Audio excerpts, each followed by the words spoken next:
Welcome to SpaceX Pink, your first place where you can find daily news and updates of everything space and everything SpaceX. Closure cancelled for tomorrow, Wednesday, November 17th. Fabio Faria, Brazil's Minister of Communications, meets Gwynne Shotwell to discuss how Starlink can benefit rural communities and help protect the Amazon rainforest. Fabio Faria said, "Phenomenal meeting with SpaceX President Gwynne Shotwell and her team. We invite SpaceX, Starlink to come to Brazil to connect all rural schools in the country, and use the technology and capillarity they have in satellites to preserve the Amazon." And he added, "Brazilian government united with the largest in the world? Yes.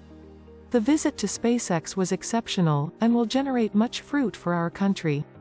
I would like to thank the president of the company, Gwynne Shotwell, and her team."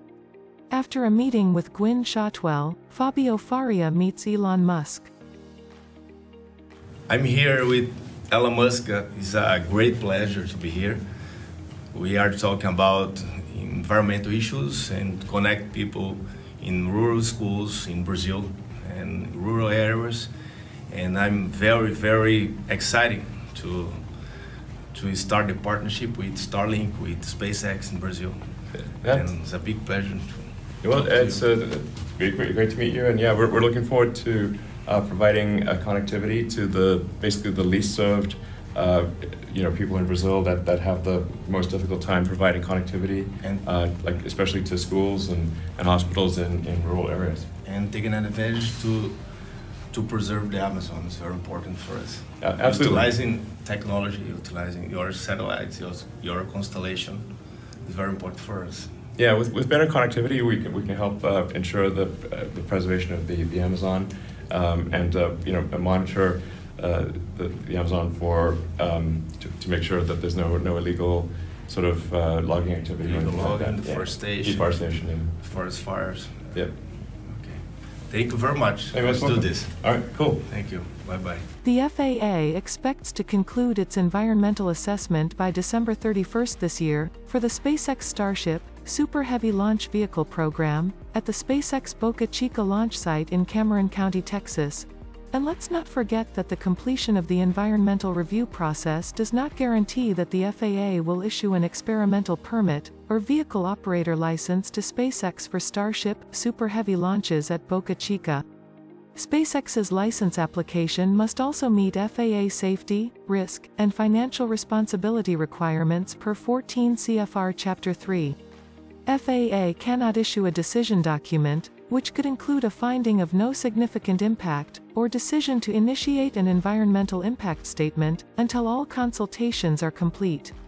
Elon reacts, he said, "The hard work by FAA, U.S. Fish and Wildlife, and Texas Parks and Wildlife is much appreciated.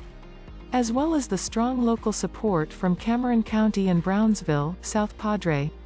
NASA Administrator Bill Nelson said, "Due to the debris generated by the destructive Russian anti-satellite test, ISS astronauts and cosmonauts undertook emergency procedures for safety.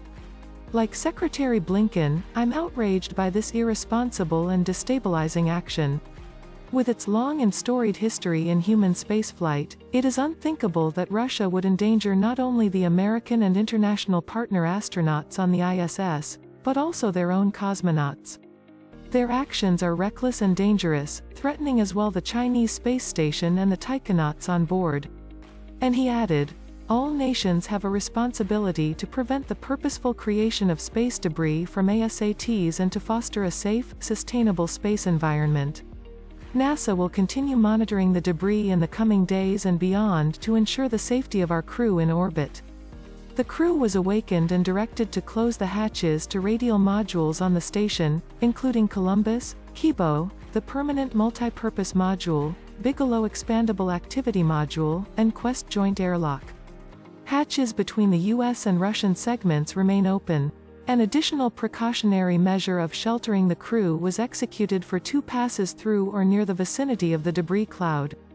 The crew members made their way into their spacecraft shortly before 2 a.m. Eastern Standard Time and remained there until about 4 a.m. The space station is passing through or near the cloud every 90 minutes, but the need to shelter for only the second and third passes of the event, was based on a risk assessment made by the Debris Office and ballistics specialists at NASA's Johnson Space Center in Houston. Director General of Roscosmos Dmitry Rogozin reacts. He said, at 19:00 Moscow time, I had a detailed telephone conversation with the head of the NASA administration, Senator Nelson. The parties stated, okay. In short, in Russian, we are moving on, ensuring the safety of our crews on the ISS, making joint plans. And he added, I am waiting for Bill in Moscow, because, for obvious reasons, I cannot visit the United States. Hope to see you soon. That's it for now. Like, subscribe, and the most important thing, turn all the notifications on. See you tomorrow.